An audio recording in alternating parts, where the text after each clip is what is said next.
সুখম য ব্রহ্ম যুগাত্মা সুখম অক্ষয়ম অশ্রুতে। থাক কলি পাবন অবতার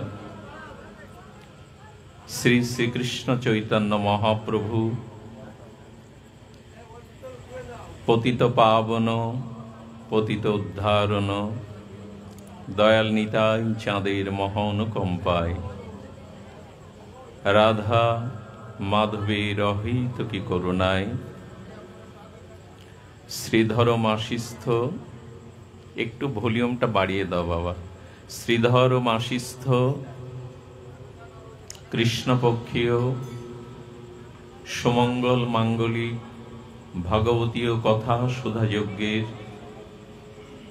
ভক্ত গৃহঙ্গনে যে পরম আয়োজন, বিদেহী আত্মকল্যাণার্থে এই হরি কথা সুধাযজ্ঞের পরম আয়োজনে শুভ মায়েন্দ্রক্ষণে শুভারম্ভে আরম্ভে প্রারম্ভে অস্মাদীয় পরমারাধ্য শ্রী শ্রী গুরুপাদ পদ্মে দণ্ডবৎ প্রণতি জ্ঞাপন পূর্বক সমাগত সংকীর্তন আচার্যবৃন্দ, মহতি ভাগবত আচার্যবৃন্দ, মহাপ্রভুর প্রিয় অনুরাগী ভক্তগণ, স্নেহময়ী কল্যাণীয় মাতৃমণ্ডলী, সকল ভক্তচরণে সশ্রদ্ধ দণ্ডবৎ প্রণতি।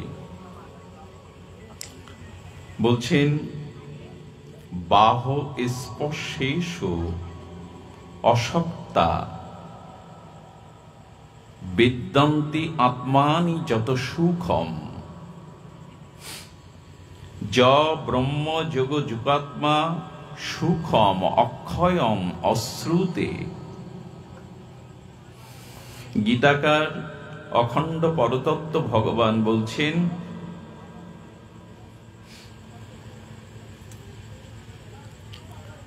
প্রকৃত আনন্দ, প্রকৃত সুখ, পরা শান্তি এগুলো বাহিরে নাই। বাহিরের বিষয় স্পর্শজনিত যে সুখ, তার অনেক ভেতরে হলো পরম সুখ, পরম আনন্দ, পরম প্রাপ্তি। বাহিরের স্পর্শ থেকে অসক্তা, বাহিরের এই সুখ থেকে যেদিন অন্তরাত্মায় যে সুখ, সেটি জ্ঞানের দ্বারা, তীব্র ভক্তি যোগের দ্বারা উপলব্ধি হলেই কেবল অন্তর ইন্দ্রিয়ের বা আত্মসুখের, পরম সুখের আমরা রত হতে পারব। আচ্ছা, নাচ গান চলছে, আস্বাদ্য খাদ্যের সম্ভার সেখানে, অপূর্ব সুন্দরী নর্তকী নৃত্য করছে, আপনি সুন্দর সুখসজ্জায় সজ্জিত, রঙিন পোশাকে সজ্জিত। এই নাচ গানের মধ্যে আর এখানে রঙিন এই রোশনাইয়ের মধ্যে কোন যুবতী মনোরমা সুন্দরী হাত বাড়িয়ে বক্ষ বিলাসের জন্য আপনাকে আহ্বান করছে, আপনি প্রস্তুত, কিন্তু হঠাৎ করে আপনার এই রঙিন পোশাকে পেছন দিয়ে কেউ আগুন লাগিয়ে দিল। সম্মুখে নাচ গান চলছে, সুখাদ্যের সম্ভার আছে, আপনি মনোরম সুন্দর পোশাক পরিহিত, সুরসঙ্গীত মূর্ছনায় জলসার আসরে এক সুন্দরী যুবতী হাত বাড়িয়ে গললগ্নি করবার জন্য আপনাকে হাত বাড়িয়েছে, কিন্তু হঠাৎ আপনার পোশাকে কে আগুন লাগিয়ে দিল। আপনি জলের দিকে দৌড়াবেন না সুন্দরীর গললগ্নকৃতর জন্য দৌড়াবেন? সুন্দরীর বাহুপাশে দৌড়াবেন না জলের জন্য দৌড়াবেন? বস্ত্রে গায়ে যার আগুন লাগে, সুন্দরী যুবতীও যদি বাহুপাশে আবদ্ধের জন্য আহ্বান জানায়, আপনি যাবেন কি তার বাহুপাশে? আমাদের এই বোধটা আসে না কেন? যেই জগৎটা একটি জলসাখানা, এখানে ভালো খাদ্য আছে, নাচ গান আছে, বাহ্যিক আনন্দ আছে। মনোরমা সুন্দরী আমাকে জগতের কামময়তার আহ্বান করছে, এসো আমার কাছে এসো, সুখ।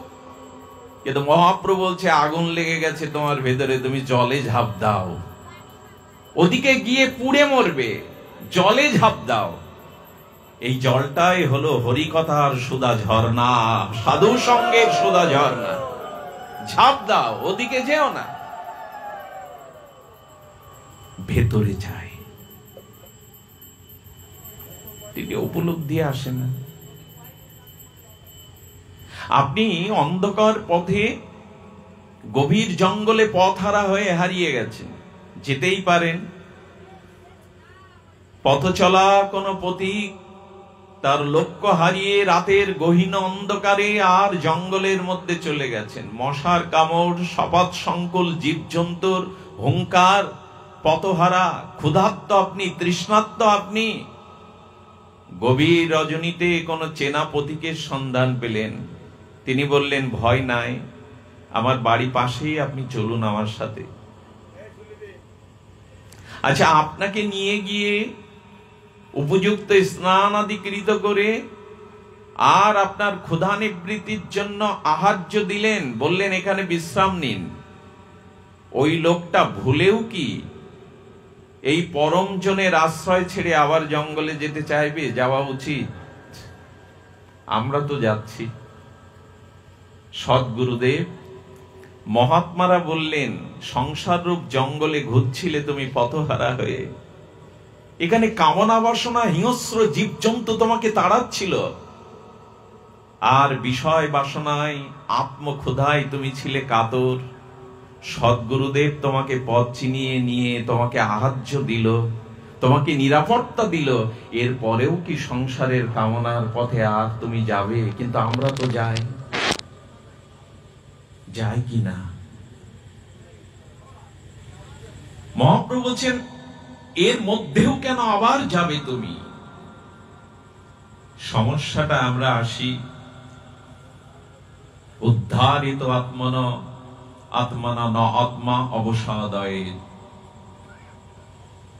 এই অপূর্ব ভগবানের দিব্য চিন্ময়ী অলৌকিক এই বাণীর মধ্যে যে শক্তি আছে, সেটাই আমাদের পথ দেখাবে। বলছেন, কাম আর কর্ম এটা ঊর্ধ্বে না উঠলে বারবার এই ভুল পথে আমাদের যাওয়া লাগবে। কি বললাম? কাম এবং কর্ম থেকে যদি উপরে ওঠা না যায়, তাহলে বারবার আপনি এখানে যাবেন। কোন উপদেশ, কোন বাণী, বিবেক আপনার কাজ করবে না। কাম এবং কর্মকে উপরে তুলতে হবে। আচ্ছা, আগে কামের জন্ম না প্রেমের জন্ম, কোনটা হবে? কোন জন্মটা আগে? প্রেমের জন্মই আগে। তখন তো জগৎ সৃষ্টি হয়নি। প্রেমময় আনন্দ ঘন সচ্চিদানন্দ ভগবান, তিনি তো স্বয়ংভূ, অনাদির আদি। জগৎ কোথায়? পৃথিবী কোথায়? অনন্ত লোক কোথায়? এগুলো অনেক পরে সৃষ্টি হয়েছে। প্রথমে কামের সৃষ্টি হয়নি, প্রথমে হয়েছে প্রেমের সৃষ্টি। সচ্চিদানন্দ ঘন প্রেমময় মূর্তি আগে সৃষ্টি হয়েছে। কাম এলো কোথা থেকে? ব্রহ্মাকে ভগবানের অন্তরে প্রেরণা দিয়ে জগৎ সৃষ্টির কথা বললেন। প্রজাপতি ব্রহ্মাকে, নাভি কমল হতে ভগবানের যিনি প্রকাশ হলেন প্রজাপতি ব্রহ্মা,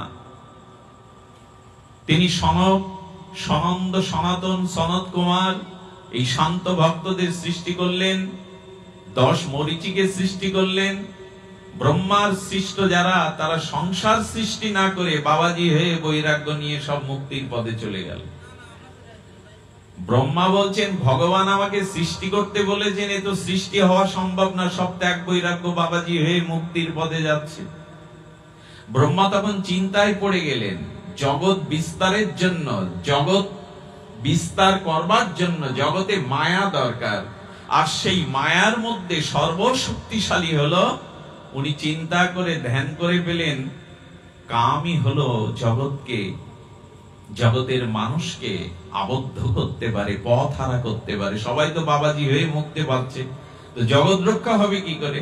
ব্রহ্মার চিত্তে প্রথমে কাম দেবতার মদনের উদ্ভব হলো। কার উদ্ভব হলো? কাম, মদন। এরপর চিন্তা করলেন দুটির সংমিশ্রণে সৃষ্টি হয়, সঙ্গে সঙ্গে রতি দেবীর সৃষ্টি করলেন। এই রতি আর মদন রূপ কামকে বললেন জগৎ বিস্তারের জন্য সবার পিছনে লেগে থাকো অনন্তকাল, যতদিন জগৎ থাকবে। এদের ভুলিয়ে দাও, এদের ভগবানকে ভুলিয়ে দিয়ে সৃষ্টি বিস্তার করো। বোঝা গেল কোথা থেকে কামের সৃষ্টি হলো। আচ্ছা, কাম বড় না প্রেম বড়? কথা বলতে হবে। কোথায় কাম আর কোথায় মাটির প্রদীপ আর কোথায় সূর্য এক হয়? কিন্তু বাস্তবতা কি জানেন? খুব সত্য কথা কি জানেন? বুকে হাত দিয়ে বলা কি কথা কি জানেন? রাম কামের কাছে এখন পরাজিত। আমরা হেরে যাচ্ছি কিনা কামের কাছে? আমরা প্রেম আছে আমাদের ভিতরে, নিত্য সিদ্ধ কৃষ্ণ প্রেম, কিন্তু প্রেম আজ পরাজিত। প্রেম আজ হেরে যাচ্ছে কিসের কাছে? কামের কাছে। এটা বুকে হাত দিয়ে বলা কথা, অস্বীকার করার কোনো উপায় নাই। জগৎটা কামে ভাসছে, কামনায়। কাম মানে এখানে বৃহৎ অর্থে কাম মানে কামনা, কামনায় তো জগৎ ভাসছে। এখন যদি এই পরিবারে এই আবহাওয়ার মধ্যে এখন একটা শিশু ভূমিষ্ঠ হয়, আকাশ বাতাসটা এত কামনায় ভরা, ওই শিশুটিকেও আক্রান্ত করবে কামনায়। এখন যেই জন্মাবে তাকে কামনার আবর্তনে আবর্তিত করে ফেলবে। সারা জগৎটা কামের দ্বারা ভাসছে। আচ্ছা, দুইজন মুষ্টিযোদ্ধা, মল্লযোদ্ধা, বীর, এরা দুইজন যুদ্ধ করছে। হারবে কে, জিতবে কে? যে মল্লযোদ্ধা, যে মুষ্টিযোদ্ধা, যার শক্তি, শারীরিক শক্তি বেশি, কৌশলগত শক্তি বেশি, সেই জিতবে কিনা? জিতবে কে? যার শক্তি বেশি। এখন প্রেমের শক্তি কামের থেকে অনন্ত অনন্ত কোটি গুণ, সীমাহীন অনন্ত।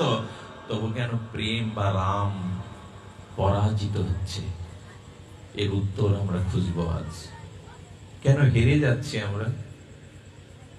প্রেমের কাছে কামের শক্তি তো কিছুই না, কিন্তু সেই যোদ্ধাদের মধ্যে, মল্লযোদ্ধাদের মধ্যে কেন হেরে যাচ্ছি?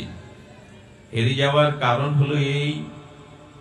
আচ্ছা, এখানে রাম মানে আত্মা। প্রত্যেকের আত্মাই হলো আনন্দ ঘন, চিত ঘন, বিজ্ঞানানন্দ ঘন ভগবানের চিত অংশ। আত্মা রাম বলে এই জন্য, আত্মাই তো আনন্দ। তো সেই আত্মশক্তি আজ দেহ শক্তি কামের কাছে পরাজিত হচ্ছে। আমরা যে যতই কথা বলি, কামের কাছে আমরা বারবার পরাজিত। এর কারণ হলো আমাদের ভিতরে নআত্মা অবসাদয়ের। বুঝতে পারছেন? আত্মার ক্ষমতাটা আমরা ধীরে ধীরে, আত্মার ক্ষমতা কমে না, কিন্তু কামনার দ্বারা, বাসনার দ্বারা, অশাস্ত্রীয় কর্মের দ্বারা, কুসঙ্গের দ্বারা আত্মার একটা অবসাদ চলে এসছে। আচ্ছা, রোগগ্রস্ত, জরাগ্রস্ত ব্যক্তি যতই শক্তিশালী হোক, যুদ্ধ করতে পারবে তো? পৃথিবীর অন্যতম শ্রেষ্ঠ শক্তিশালী ব্যক্তি যদি জরাগ্রস্ত হয়ে পড়ে, বিকারগ্রস্ত, রোগগ্রস্ত হয়ে পড়ে, যুদ্ধ করতে পারবে? অথচ তার শক্তি আছে, রোগগ্রস্ত হয়ে গেছে। তেমন এই জীবাত্মাটা সংসারের শব্দস্পর্শ রূপরাস জনিত কামনার দ্বারা অসুস্থ হয়ে গেছে, অবসাদগ্রস্ত হয়ে গেছে। এই জন্য কাম জয়ী হওয়ার সুযোগ পেয়েছে। এত কথা বললে হবে না বাবা। নয় আত্মা অবসাদয়েত। ভগবান বলছেন, শ্রীমদ্ ভাগবত গীতাতে বলছেন, জীবাত্মার যে শক্তি, সামর্থ্য, এটা অবসাদ হতে দিও না। আমরা তো অবসাদ হতে দিয়েছি। আর কত ভোগবাসনা। আমাদের আত্মা অবসাদগ্রস্ত, কুসঙ্গ, কুরঙ্গ আর অশাস্ত্রীয় কর্মের দ্বারা আজ আমাদের এই পরিণতি। এই জন্য কর্মকে আর কামকে এর থেকে একটু উপরে উঠতে হবে। আর এই উপরে না ওঠার কারণে নয়াত্মা অবসাদয়েত, আত্মার অবসাদগ্রস্ত, এই অবসাদগ্রস্ত হওয়ার সুযোগে কাম জয়ী হয়ে গেল। দুর্জয়, দুষ্পরণীয়, মহা শত্রু কাম আজ বারবার বারবার আমাদের পরাজিত করছে। আর ভগবান কি বলছেন? না, উদ্ধার এই তো আত্মনো আত্মনা, নিজের উদ্ধার নিজে করো। কার দিকে চেয়ে আছো তুমি? কার দিকে তুমি চেয়ে আছো? তোমার উদ্ধারের জন্য তুমি যতদিন সচেষ্ট না হবে, অর্থাৎ এই মনকে যতদিন কাম থেকে প্রেমমুখী না করবে, এই চেষ্টাটা তোমাকে করতে হবে। আচ্ছা, কেউ আমার বাজার করে দিল, বাজার করা দ্রব্যগুলো রান্না করে দিল, রান্না করার পর বলল আমি কোনো কিছু করব না, আমার মুখে তুলে দাও, দিল। মুখে তোলার পর চর্বণটা, ওই খাদ্যটা চর্বণ কি ও করে দেবে না? তখন আপনাকে করতে হবে। আমাদের দুর্দশাটা এমন, বাজার করো তুমি, কর্ম করো তুমি, রান্না করো তুমি, গালে তুলে দাও, তারপরে আমার চিবানোটা তো তুমি চিবালে হবে না। তোমার উদ্ধার তুমি যতদিন না চাইবে, কেউ তোমার উদ্ধার করতে পারবে না, ভগবানও পারবে না। তোমার উদ্ধার তোমাকেই সচেষ্ট হতে হবে। গালে তুলে দেওয়া খাদ্য কণাটি চর্বণ তোমাকেই করতে হবে, অন্য কেউ ওইখানে করে দেবে না। তোমার উদ্ধারের চেষ্টা তোমাকেই করতে হবে, ওটাই তো নাই। এত সাধু সঙ্গ, এত হরি কথা, এত নামযজ্ঞ, এত তীর্থ ভ্রমণ,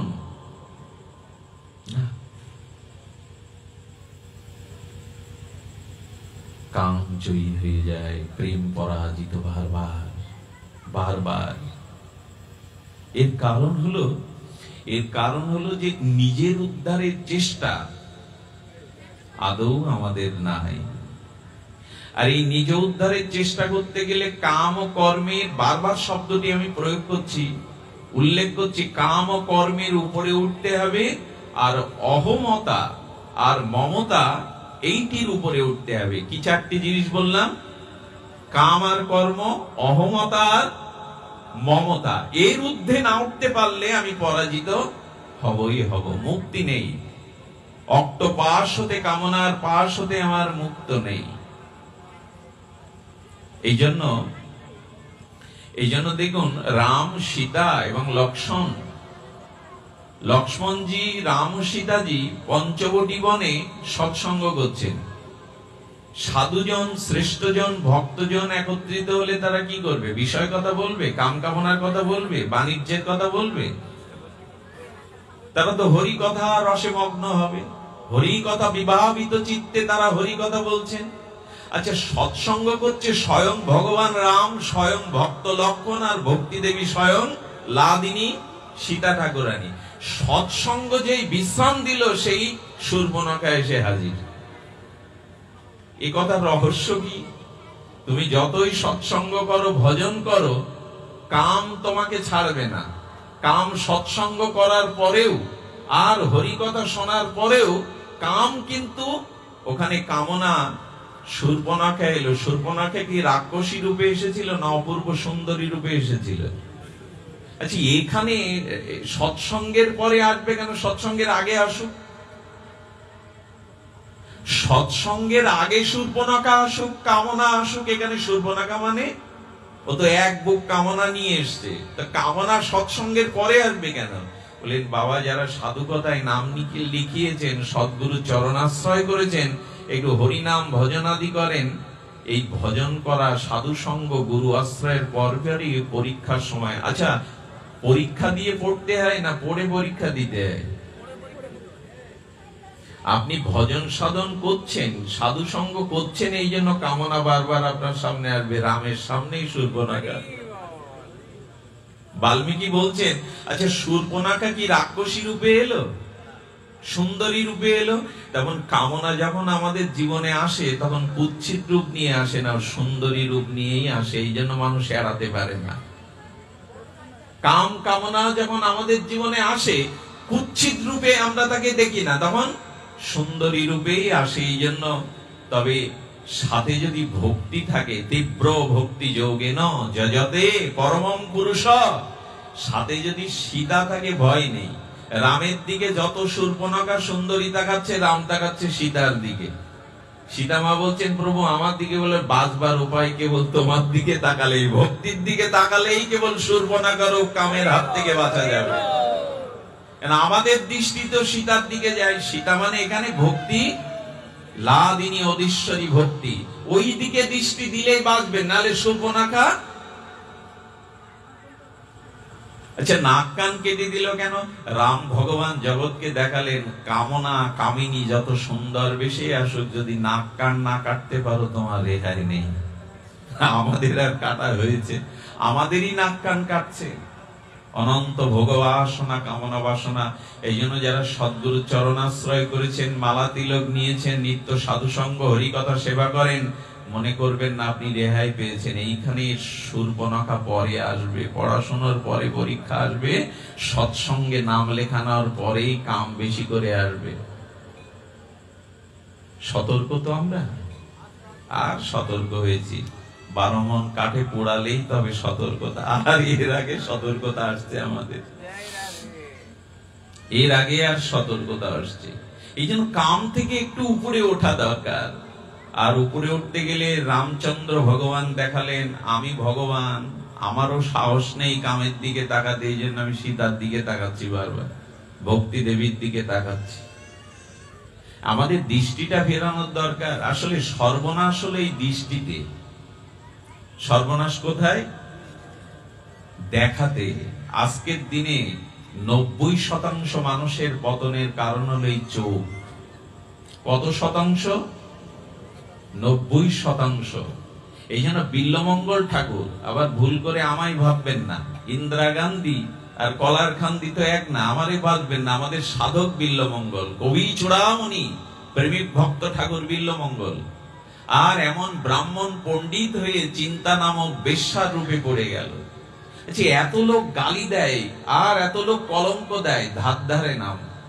কামের কি মমতা দেখুন। চিন্তার কাছে যাবে, আপনাদের জানা যে চিন্তা যখন তাকে বৈরাগ্য বেশে সাজিয়ে দিল, এক সুন্দরী রমণী জল নিতে এসছে, আর সরোবরে তাকে দেখে তার পিছনে লেগে গেল। এই যে এর জন্য দায়ী কে? চোখ তো। সুন্দরী যুবতী রমণী জল ভরতে এসছে, তার পেছনটা দেখেছে, সামনে দেখেনি। আর কাম তাকে চোখ ওই দিকেই ছুটি নিয়ে গেল। মহিলাটির পিছনে পিছনে ঘর পর্যন্ত গিয়ে বারান্দায় বসে পড়েছে। স্বামী বাড়ি আসার পরে বলছেন, আপনি সাধু বাবা? বলেন, কিছু মনে করবেন না, আপনার স্ত্রীর সুন্দরী রমণীর মুখটা আমি একবার একটু দেখতে চাই। যে দেখবে কি, কান দিয়ে, হাত দিয়ে, না পা দিয়ে? চোখ। এবং কুদৃশ্য যারা দেখে তাদের একটা সতর্ক করি। সতর্কটা হলো, আপনি রূপ সনাতন মন্দিরে 3 দিন আগে গেছেন, ওইখানে সেবা আচার্য খুব সুন্দর করে সিঙ্গার করেছেন রাধা মাধবের, নিতাই গৌরে। আজ যদি আপনাকে জিজ্ঞাসা করা হয় 3 দিন আগে দেখা সিঙ্গারকৃত কি পোশাক ছিল রাধা মাধবের, আপনি মনে রাখতে পারবেন না। এ তো 5 বছর আগে যে কুদৃশ্যটা, ব্যভিচার যুক্ত কুদৃশ্যটা দেখেছিলেন, ওটা এখনো মনের মধ্যে জ্বলজ্বল করছে আপনার। কুদৃশ্যর পরিণতিটা কি? ব্রাহ্মণের পুত্র, ব্রাহ্মণ মুনির পুত্র, অগ্নিহাত্র যজ্ঞে হোম করছে, বিবাহ হয়েছে, সন্তানও আছে। আর এই মুনি ব্রাহ্মণ পুত্রকে বলছেন, যা তো কিছু কাষ্ঠ কম পড়েছে, জঙ্গল থেকে কাঠ নিয়ে আয়। আর কাঠ নিতে গিয়ে দেখলো এক পতিতা এক যুবকের সাথে, আর এই জগতের ক্রিয়া রসে, কাম রসে মত্ত। এই কুদৃশ্যটা দেখে বাড়ি এসে কাঠ ফেলে দিয়ে স্ত্রীকে পুত্রকে ত্যাগ করে ব্রাহ্মণ পুত্র পতিতাকে বিয়ে করে জগতে সব পাপ কাজগুলো করলো। তার কারণ চোখ। বিল্লমঙ্গল বলছেন, আমি তোমার স্ত্রীর মুখটা একান্তে ঘরে দেখতে চাই। বলে, এটা তো আমার ভাগ্য, মনে মনে বললেন। স্ত্রীকে কি বলছেন? একটু সুন্দর সেজে সাধু দর্শনে যাও, সাধুকে প্রণাম করো। ভাগ্য ফলে এক পরম বৈষ্ণব গিরি এসছে, যাও তার সামনে নিজেকে একটু সেজে গুজে সিঙ্গার করে যাও। সিঙ্গার করে যাওয়ার পরে বিল্বমঙ্গল চোখটাকে বলছেন, আর কত সর্বনাশ চাই তোর, আর কত চাইবি জগতের ভোগ রূপ লালসা, আর কত পতনের দিকে যাবি। বিবেক জেগে উঠল, বিবেকের তরবারি দ্বারা বেলের কাটা নিয়ে কি অন্ধ করলো? হাত পা চোখ। এই দৃষ্টিটার শুদ্ধতা দরকার। আমি এক পাঠকের, উত্তর ভারতের এক মহান পরিব্রাজক আচার্য পরমহংস, তিনি বলছেন, বিল্বমঙ্গল তার পাঠে শুনলাম যেন তিনি বিবেকের কাছে কড়া নেড়ে বললেন, যদি কখনো ব্যাসাসনে বসো তবে সম্মুখে কোনো নারী পুরুষ দেখবে না, দেখলেই পাঠ করবার অধিকার হারিয়ে ফেলবে। কত বড় কথা! যারা সামনে বসে, এপাশে মহিলা, এপাশে বাবাজিরা, এই যদি দেখে বসো তো ব্যাসাসনে বসো না। কি দেখবে? আমার সম্মুখে বসে আছে বিশুদ্ধ আত্মা, এখানে নারীও নেই, পুরুষও নেই, সুন্দরীও নেই, সুন্দর নেই, আছে আত্মা। যে এই উপলব্ধি না হলে ব্যাসাসনে বসা তার, আমি গলায় কাপড় দিয়ে বলছি, এইটা আমার নাই, ক্ষমা করবেন। এই আসনে যথাযথ মূল্যায়ন আজ করতে পারিনি। এই জন্য দৃষ্টির শুদ্ধতা প্রয়োজন। এখানে বলছিলাম কাম এবং কর্ম, অহমতা এবং মমতা। আচ্ছা, এই যে সংসারের মমতা, এগুলো কি আমরা বুঝতে পারি? আচ্ছা, আপনি এখন আপনার স্ত্রীকে বলছেন, চলো আমরা ভিসা করে একটু ঘুরতে যাই, সে ভারতবর্ষে হোক, আমেরিকায় হোক, আর অস্ট্রেলিয়ায় ঘুরতে যায়, রাজি হবে কিনা? হবে কিনা? হবে তো। যদি বলা যায় তুমি পাসপোর্ট ভিসা আমি তৈরি করছি, চলো ঘুরে আসি, আমেরিকায়, অস্ট্রেলিয়ায় বা ভারতে তাজমহল দেখে আসি, রাজি হবে কিনা? কিন্তু এত করে বলা হচ্ছে, আমি একটু দীক্ষা নিয়েছি বাবাজির, একটু ভজন সাধন করব, তুমি আমার সাথে এসে একসাথে ভজন করি, তখন রাজি হয় না কেন? অবস্থা দেখেছেন? যদি বলেন অস্ট্রেলিয়ায় যাবেন, তাজমহল দেখতে যাবেন, রাজি হবে কিনা প্রেয়সীগণ? বা ওদের উল্টো বলেন, কোন রমণী ভগবত পথে এসছে, পুরুষকে যদি বলে না, ভজনের বেলায় নাই, এতে বোঝা যায় আমাদের আত্মা কতটা অবসাদগ্রস্ত হয়ে গেছে। আমরা নিজের উদ্ধার চাই কিনা? উদ্ধার আমরা আর চাই কিনা? তো বলছেন, এই কামকে ওঠাতে গেলে প্রেমের দ্বারাই ওঠাতে হবে। এই জন্য বলছেন, তীব্রেণ ভক্তি যোগেন যজতে পরমং পুরুষ। ভাগবত বলে দিয়েছেন, এরকম শিথিল ভজন হবে না। তুষ দিয়ে জাল দিলে হাড়ির তলা কখন গরম হবে, তলা ভেদ করে জল কখন ফুটবে, অন্নের দানাটা ফুটবে, আর বাবুরা অফিসে যাবে, ব্যবসায় যাবে কখন? দাও দাও করে শুকনো কাঠে জ্বালাও, তুষের আগুনে জ্বালালে। এই করছি, আর হচ্ছে হবে নে।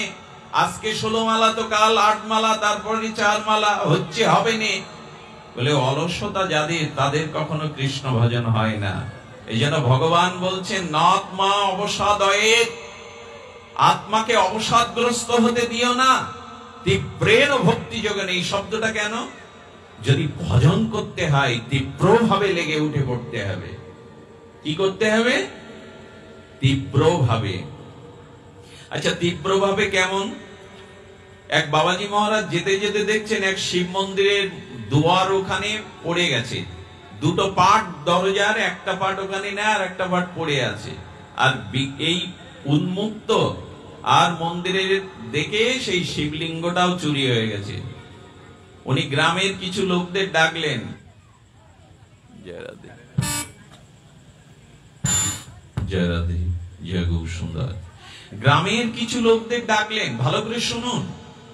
ডেকে বললেন, আপনাদের বাড়ির বাসগৃহের দরজা যদি ভেঙে পড়তো, আজ 1 মাস এই মন্দিরের দরজা নেই, আপনারা 1 মাস আগলা রাখতেন? আপনাদের কাছে যদি প্রশ্নটা এখন ওনার হয়ে আমি করি, আমাদের দুর্দশাটা দেখুন। বাড়ির দরজা ভেঙে গেলে সুরক্ষিত হওয়ার জন্য ওই দিনেই লাগিয়ে নি, কিন্তু মন্দিরের দরজা চলে গেছে। তীব্র ভক্তি যোগটা মানে কেমন জানেন?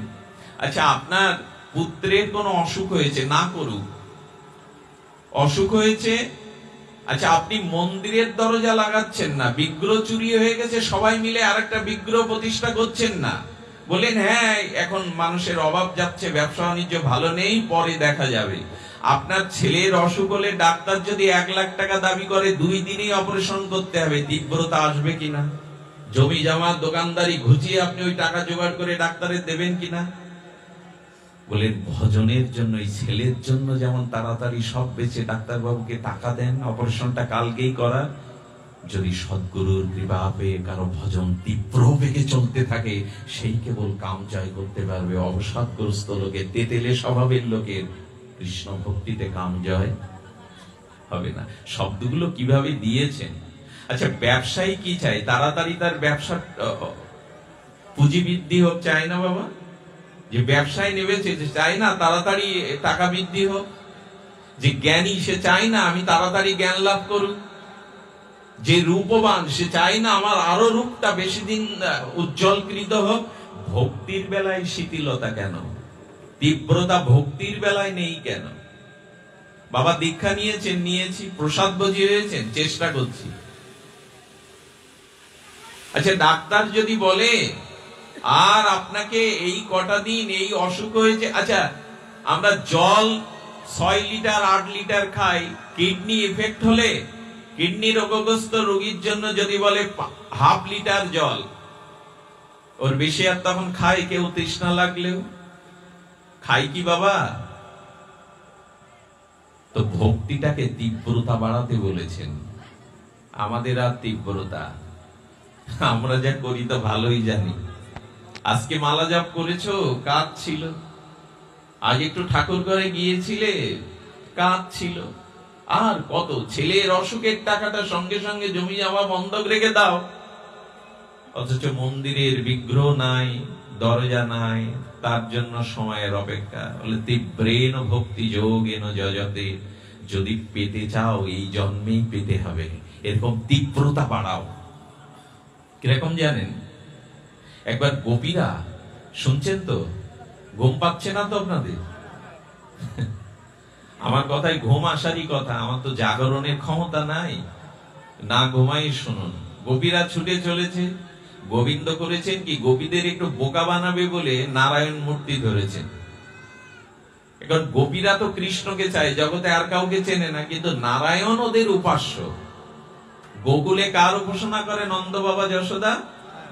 নারায়ণের। নারায়ণকে দেখে প্রণাম করে বলছেন, প্রভু নারায়ণ, আমাদের মনোহর শ্যামসুন্দর প্রিয়তম কোথায় একটু দয়া করে বলেন। উনাকে প্রণাম না, উনাকে স্তুতি না, আগে গিয়ে বলছেন আমাদের শ্যামসুন্দর কোথায়, আপনি তো সব জানতা, বলে দিন।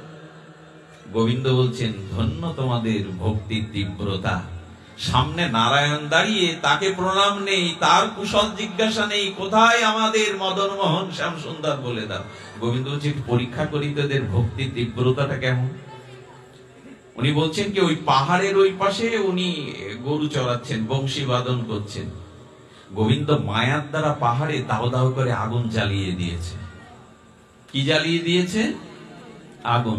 গোপীরা করেছে কি, যেই শুনেছে পাহাড়ের ওপাশে মদন মোহন বংশীধ্বনি করছে, গোপীরা আগুন দেখেনি, পাহাড় দেখেনি, মৃত্যুকে দেখেনি। পতঙ্গগুলো যেমন ঝাঁপ দেয় প্রদীপের আগুনে, তারা আগুনেই ঝাঁপ দিয়েছে গোবিন্দকে দর্শনের জন্য। তীব্রতা, একেই বলে তীব্রতা। তীব্রেন ভক্তি যোগেন। আমরা ওর আগে কি হিসাব করতাম, আরে বাবা কৃষ্ণ পাবো, ওপারে আছে, আগুনে গিয়ে ঝাঁপ দেবে। নারায়ণ তখন কৃষ্ণমূর্তি ধরে বংশীর ধারিয়ে সামনে দাঁড়িয়ে মাথা নত করেছে, ধন্য গোপীগণ, ধন্য তোমাদের তীব্রতা, তোমরা আগুনকে দেখনি, পাহাড়কে দেখনি, ঝাঁপ দিয়েছে তারা। এই হলো তীব্র ভক্তিযোগ। এটি যতদিন না আসবে, কামকে, রিপুকে আপনি জয় করবার ক্ষমতা পাবেন না। আপনি বলশালী হলেও আপনি অবসাদগ্রস্ত, রোগগ্রস্ত, আপনি পারবেন না, কামের কাছে পেরে উঠবেন না। এই জন্য তীব্রেন ভক্তি যোগেন। আর কর্ম বলেছেন, মমতাটা একটু ত্যাগ করতে হবে। আচ্ছা ত্যাগ ছাড়া কি করে হবে? গুরু শিষ্য যাচ্ছেন, আজকে ছোট ছোট কথা মনে পড়ছে ভালো, সামনে সব বিদগ্ধ ভক্তগণ তো গুরু শিষ্য যাচ্ছেন, গুরুদেব টাকা ছন না, টাকার থলেও নেই তার কাছে। শিষ্য বলছেন, প্রভু আর আপনি যে কিছু রাখেন না, তো টাকা ছাড়া এই যুগে চলা যায়? গুরুদেব হাসছেন, কিছু বলছেন না। ভক্তরা প্রণামী দিলে গুরুদেব না দিলে শিষ্য রেখে দিচ্ছেন। আচ্ছা, সামনে গিয়ে নদী পার হতে হবে। আজকাল দেখবেন মানুষ তো মাঝিকেও ফাঁকি দেয়। আজকাল নৌকা ছেড়ে দেওয়ার পর, টলা ছেড়ে দেওয়ার পর টাকা আদায় করতে আসে গাড়ির মতো। গুরুদেব সামনে, প্রভু পারের করে দিন, কিছু বলছেন না। টাকা নেই আপনার কাছে, আপনি সাধু ভিখারি, কিচ্ছু বলছেন না, নাই তো ওনার কাছে রাখেন না। শিষ্য মৃদু মৃদু হাসছে, গুরুদেব এইবার মজা দেখুন, টাকা না থাকলে চলা যায় কিনা। আপনি ওর গালি শুনছেন, কালো মুখ শুনছেন, সব আপনারই টাকা, আপনার পায়ে প্রণামী দিয়েছে। উনি ডেকে বলছেন, আমার কাছ থেকে নিন। পার হওয়ার পরে বলছেন, প্রভু টাকা ছাড়া চলা যায়, স্বীকার করুন অন্তত। ওর তো ইচ্ছা একটু 2-4 টাকা গুরুদেবকে দিলে আমি একটু রেখে দেবো। প্রভু আপনি স্বীকার করুন টাকা ছাড়া চলা যায় কিনা। বলে, টাকা ত্যাগ করলেই চলা যায়, টাকা কাছে রাখলে চলা যায় না। গুরুদেবের অভ্রান্ত সত্য, সুদৃঢ় ওনার সিদ্ধান্ত। বলেন, গুরুদেব শুধু মুখের কথাই তো আমি মেনে নেব না, প্রমাণ দিন। বলে, প্রমাণ তো তুই, আমি মানে? বলে, আচ্ছা এই নৌকাতে তুই পার হলি, কিসের বিনিময়ে পার হলি? বলে, আমি টাকাটা ওকে দিয়েছি, টাকাটা তোর কাছে ছিল, ওইটা ত্যাগ করে ওকে দিলি বলেই তো পার হলি। তো তুই তো ছোট নৌকা পার হলি, আর আমি ভব সংসার রূপ এই বড় সংসার পারের জন্য অনেক আগেই সব ত্যাগ করে দিয়ে দিয়েছি, যাতে পার হতে পারি। আমাদের ত্যাগই তো নাই। কি সুন্দর ঘুমান, ঘুমের মধ্যে টাকা পয়সা বউ ছেলে মেয়েকে নিয়ে কি ঘুমান? মানে ঘুমের মধ্যে কি এরা থাকে? আপনার টাকা পয়সা, ব্যাংক ব্যালেন্স, সোনা দানা, স্ত্রী পুত্র থাকে। আপনার নিজের পরিচয় তো ঘুমের, গভীর ঘুমের মধ্যে থাকে না। তো ঘুমে শান্তি পান কেন? কিছুই তো থাকে না, ব্যাংক ব্যালেন্স, টাকা পয়সা, স্ত্রী পুত্র, গভীর ঘুমের মধ্যে। এটাই প্রমাণ করে সবকিছু ত্যাগ করলেই তবে শান্তি পাওয়া যায়, ধরে রাখলে শান্তি পাওয়া যায় না। আমাদের আর ত্যাগ, আমাদের না, আমার মতো মাদিস্য যারা, তাদের আর ত্যাগ। ত্যাগের মহিমা। এক মহাত্মা সাধুজন বাচ্চাদের কাপড় ছিঁড়ে গেলে, আর গরিব তো, সাধু তো, স্ত্রী কিছু টাকা আঁচলের মোড়ো থেকে কোথা থেকে গুজে রেখেছিল, দিয়ে বললেন, 2টো প্যান্ট কিনে আন। বাড়ি যখন এলো তখন বলছে, প্যান্ট কই? বললেন, প্যান্ট কিনেছিলাম, বাচ্চাদের বস্ত্র কিনেছিলাম। আসতে গিয়ে গাড়ি যেখানে থামলো, দেখলাম 2টো উলঙ্গ বাচ্চা লোকের কাছে ভিক্ষা করে বেড়াচ্ছে, ওদের পরার কোনো বস্ত্র নেই, ওদেরকে দিয়ে এসছে। আমাদের উপরে ওঠার একটাই সিঁড়ি, কর্মটাকে একটু উপরে তুলুন। শুধু নিজের কথা ভাবলে, নিজের স্বার্থের কথা ভাবলে এক পাও এগিয়ে যেতে পারবেন না। গীতায় এই জন্য কর্মযোগের উপরে ভগবান খুব জোর দিয়েছেন। প্রথমেই বললেন, নিজের স্বার্থের বাইরে পরার্থে একটু কর্ম করতে শেখো। নিজের স্বার্থের গণ্ডিটা পেরিয়ে পরের কল্যাণের জন্য একটু ভাবতে শেখো। সেটাই তো হয় না আমাদের। আমি ভালো খাবো, ঘরে দুধ দিয়ে আর কবজি ডুবিয়ে ভালো মন্দ খেয়ে আমরাই ভালো থাকবো, সব গোল্লাই যাক, সব ধ্বংস হোক, তাতে আমার কি? এই হলো আমাদের দশা। ভাই ধ্বংস হোক, প্রতিবেশী শেষ হোক, তাতে আমার কি? আমার ঘরের মধ্যে এই লোকগুলো ভালো খেয়ে পরে বাজলে, এটাই তো দুর্দশা আমাদের। বললেন, এখন তোমার ছেলেদের কি পরাবে? বলে, ছেঁড়া বাদ দেয়া প্যান্টগুলো একটু পটি লাগিয়ে দাও। এই আসলে কর্ম যদি একটু পরাতে না হয়, আপনি আমি বারবার বলছি, এই জন্মে কিছু দিলে। আচ্ছা, গোপীগণ বলছেন কৃষ্ণকে, খুব অপূর্ব একটা কথা, আজকের অনুষ্ঠানে একটা সার কথা ভাবতে পারেন। গোপীগণ বলছেন, কানাই তোর জ্বালায় আমরা কি গোকুল ছেড়ে চলে যাব? নারায়ণের জন্য রাখা নবনীত নদীগুলো কেন উচ্ছিষ্ট করি ছড়াস, বানরে খাওয়াস, আর কত চুরি করবি? শোন, চুরি করা লাগবে না, বিয়ে কর। গোপীরা একটু রহস্য করতে গিয়ে বলছেন, কৃষ্ণ বিয়ে কর, আর যাকে বিয়ে করবি তার ঘরে যেন ননী সাজ, যা বর্ষণায় যা। আর বর্ষণায় গিয়ে কীর্তিদা সুন্দরীর কন্যা আছে, রাধারানীকে বিয়ে কর। আর বিয়ে করলে ওইখানে, আচ্ছা ওইখানের কথা বাদ দে, বিয়ে নাই তুই পরে করলি বা করবি না আমি জানি না, নন্দ বাবার তো নবলক্ষ ধেনু, নন্দ বাবার গরুগুলো নাকি হরিয়ানা পর্যন্ত চলতো, নবলক্ষ ধেনু। তো কেন কেন বারবার তুই এই নারায়ণের রক্ষিত আর এই সুন্দর করে পরিপাটি করা ননি চুরি করে খাবি? গোবিন্দ তখন বলছেন, তোমাদের জন্যই চুরি করি। বাহ, আমরা তোকে নিষেধ করি, পাহারা দেই, আর আমাদের জন্য চুরি করিস? বলে হ্যাঁ, তোমাদের মনে নাই, আসলে এই গোপীরা ছিল, এরা সাধন সিদ্ধা গোপী যারা, তারা গত জন্মে ভগবানকে সারা জীবন ভোগ লাগিয়েছে। আপনারা লাগান না বাড়িতে? আচ্ছা, যিনি ভোগ লাগায় ভগবানকে, রাধা মাধবকে, নিত্যানন্দ প্রভুকে, মহাপ্রভুকে ভোগ লাগান, তাদের মনে এই বাসনা জাগে না, কবে প্রসাদ তুমি গ্রহণ করবে?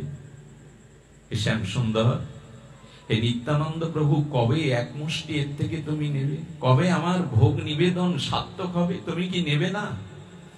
গোবিন্দ বলছেন, গত জন্মে সারা জীবন এভাবে নিবেদন করেছো, আমি সরাসরি তোমাদের পাত্র থেকে নিতে পারিনি, আস্বাদন করতে পারিনি, তাই গত জন্মে তোমাদের সারা জীবন ভর আমাকে দেওয়ার যে তোমাদের নিবেদন ছিল, আমি প্রতিজ্ঞা করেছিলাম ব্রজলীলাতে তোমাদের বৃন্দাবনে গোপী করে জন্ম নেব, আর তোমরা দরজা দিয়ে রাখলেও, আমাকে মারধর করলেও, ঘাট ধাক্কা দিলেও আমি বারবার তোমাদের কাছ থেকে চেয়ে খাবো, চুরি করে খাবো, এই জন্য বারবার আসি। গত জন্মে যদি কেউ না দেয়, গোবিন্দ বারবার বলার পরেও কেন ননি চুরি করে খায়? গত জন্মে এভাবে দিনের পর দিন তোমরা আমায় ডেকেছিলে, আজ ফিরালেও তো আমি ফিরবো না, কেড়ে কেড়ে চুরি করে করে খাবো। এই জন্মে যদি তাকে একটু দেন, আগামী জন্মে আপনার দুয়ারে এসে আপনি দিতে না চাইলেও চুরি করে খাবে সে। এই জন্মে একটু দিতে শিখুন। নিজের স্বার্থের বাইরে, নিজের স্ত্রী পুত্র ভক্তপোষের বাইরে একটু সাধু বৈষ্ণব, অতিথিজন, অভাবগ্রস্ত জনদের দিতে থাকুন। নারায়ণ, আমরা বলি দরিদ্র নারায়ণ, নারায়ণ দরিদ্র হবে কেন? নারায়ণ কখনো দরিদ্র হয়? নারায়ণ দরিদ্র, দরিদ্র নারায়ণ শব্দটা আমরা বলি, নারায়ণ দরিদ্র হয় না। আসলে উনি দরিদ্র না, উনি সাক্ষাৎ নারায়ণ, সবার মধ্যে নারায়ণ আছে। এই জন্য দয়া করে, কৃপা করে আমাদের একটু দানটা এই নিজের স্বার্থের বাইরে, আজকে এই যে বাড়িতে অনুষ্ঠান করছে বলুন তো, কষ্টার্জিত অর্থ দ্বারা কি সুন্দর করে আজ কুঞ্জ ঘর সাজিয়ে আর অগণিত সাধুগুরু নিষ্কিঞ্চন ভক্ত মহাত্মাদের ডেকে এই যে অর্থ ব্যয় করছে, এটা কি বৃথা যাবে? এখানে একজন বৈষ্ণব যদি জিউ ভাই একটু ওই নিবেদিত প্রসাদ তুলে দেয়, এই প্রসাদটা গোবিন্দ একদিন তার কাছ থেকে চেয়ে পাবেন, তুমি দিয়েছিলে তাই আমি তোমার দুয়ারে এসেছি, যে হাত পেতে না দিলে। এই বাচ্চাগুলিকে থামান, উপরে বাচ্চাগুলিকে থামান,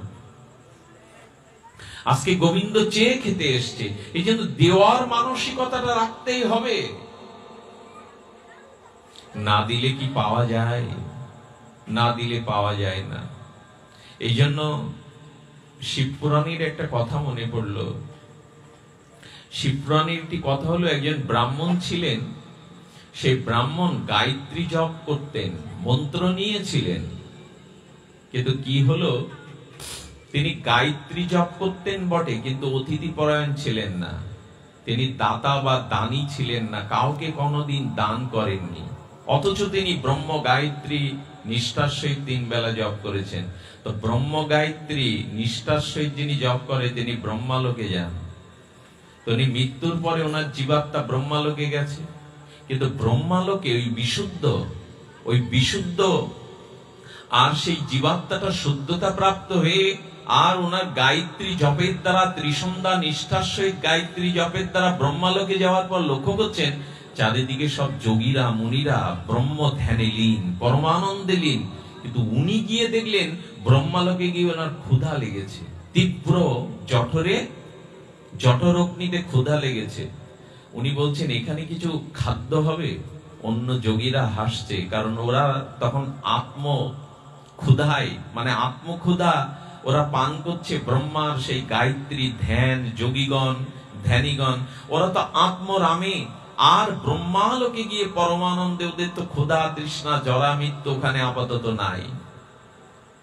তোরা তখন উপহাসের হাসি আসছে, ব্রহ্মালোকে সে কারো ক্ষুধা পায়?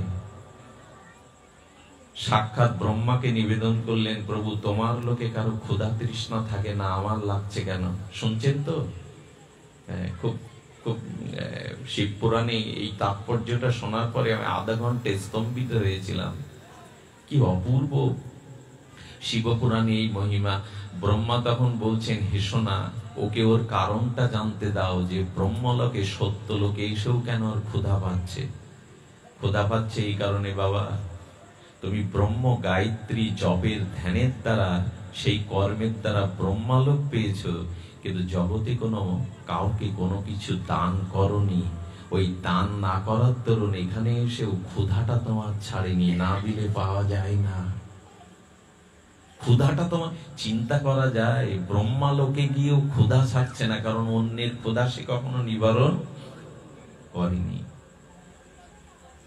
সঙ্গে সঙ্গে ব্রহ্মা বললেন, তোমার এই কষ্ট, যেহেতু তুমি আমার আশ্রিত, গায়ত্রী জপ করেছো, তাই আচ্ছা প্রভু আমার ক্ষুধা, বলি এখানে তো ক্ষুধার কিছু নেই। বললেন কি করতে হবে? বললে তুমি যে অপরাধ করেছো, সৎকর্মে দান না করে, সৎপাত্রে দান না করে, অভাব দুস্থ জগতের কল্যাণে কিছু দান না করে তুমি যেটা করেছো, এই পাপের দ্বারা তোমার প্রায়শ্চিত্ত হলো, তুমি যে দেহটা ছেড়ে চলে এসেছো, ওই দেহটা কেউ সৎকার করেনি, নদীর কূলে পচা গলা দেহটা পড়ে আছে। তুমি জীবাত্মা স্বরূপে গিয়ে নিজের ওই পচা গলা দেহটা 3 দিনে খেতে হবে, তবেই তোমার প্রায়শ্চিত্ত হবে, তবে ক্ষুধা লাগবে না। ভয় হয় না বাবা এসব শুনলে? আমাদের আর ভয় হয়েছে। ভয় থাকলে কি আমাদের জীবনের দুর্দশা এমন হতো? সেই পচা গলা দেহটা তার জীবাত্মায় সে 2 দিন খাচ্ছে, পচে গেছে, পোকা হয়ে গেছে, খেতে মন চায়, জীবাত্মা এসে খাওয়া শুরু করে। আত্মা কিন্তু এগুলো খায় না, আমি জীবাত্মার কথা বলছি। তো সংস্কার এসে ওগুলো খাচ্ছে। ওই নদীতে স্নান করতে আসেন প্রতিদিন ভোরে অগস্ত্য ঋষি। কার নাম বললাম? অগস্ত্য, মহাপরাক্রমশালী অগস্ত্য এসে দেখছেন ওর জীবাত্মাটা 2 দিন ধরে ওর পচা গলা শরীরে রক্ত মাংস খাচ্ছে। বললেন, প্রভু কে আপনি? আমাকে উদ্ধার করুন। আপনাকে দেখে মনে আপনি যোগী। বলেন, আমি অগস্ত্য। বলেন, প্রভু আপনি কৃপা করুন, করুণা করুন। আমি এই জগতে কোনো দান করিনি, অন্যের কল্যাণে আসেনি। আমি ব্রহ্মালোকে গেলেও আমাকে পাপের প্রায়শ্চিত্তের কারণে নিজের পচা গলা রক্ত মাংস দেহ খেতে হচ্ছে। আমি আর পাচ্ছি না, প্রভু কল্যাণ করুন। বলে, তোর হাতে কিছু আছে? ও যাওয়ার সময় ওর হাতে একটা সুতা বাঁধা ছিল, সুতা। বললেন, কিছুই তো কখনো দিসনি, ওই সুতাটা একটু জল দিয়ে আমার হাতে দিতে, দান কর। দানের মানসিকতা নিয়ে দান কর। যেই দান করলো, অগস্ত্য আশীর্বাদ করলেন, বললেন সেই মরা দেহটা ওখান থেকে ভ্যানিশ হয়ে গেল, ক্ষুধাও দূর হলো, ব্রহ্মালোকের পদে গমন করল। দিতে হবে। আমি দেখেছি মা, এই পাঠ ক্রমে যেতে যেতে আমি এদের সাথে ঘুরে দেখেছি, ওরাও মাঝে মাঝে কেঁদে ওঠে। এক বুড়িমা 3 কিলোমিটার যাবে, 10 টাকা কোন রকমে জোগাড় করে আঁচলে বেঁধে এনেছে। জানেন, সবাই যখন প্রণাম করছে পাঠক বাবাকে, সাধু বাবাকে, মহারাজকে, কি করে 3 কিলোমিটার যাবেন পথের খরচ না দেখে সেই টাকাটা আঁচল থেকে বের করে দিয়ে দেয় প্রণাম করবার জন্য। এই জন্য মানুষকে নিজের স্বার্থের বাইরে আপনি যা আয় করছেন, যেটুকু তার আর্ধেকটা বা তার এক অংশটা সাধুগুরু বৈষ্ণব মহৎ কাজে দিন দরিদ্রের জন্য দান করতেই হবে, না হলে নিজের পচা গলা পচা দেহটা খেতে ব্রহ্মালোক থেকে আবার আসতে হবে। আশ্চর্য। শিব পুরাণে আরেকটি ঘটনা খুব নাড়া দেয়। একবার এক রাজাকে হত্যা করলো তার ভাই। আমি গল্প শোনাচ্ছি না, ঠাকুরমার ঝুলি না, উপন্যাস না, শিব পুরাণে খুলে দেখবেন। শিব কথাই শিব পুরাণে বলছেন যে ভাইকে হত্যা করলো রাজার ভাই। হত্যা করার সাথে সাথে রানীমা গর্ভবতী ছিলেন, উত্তরসূরি, এই রাজার উত্তরসূরি রানীমার গর্ভে। উত্তরসূরিকে বাঁচানোর জন্য পেছনের দরজা দিয়ে জঙ্গলে প্রবেশ করলো।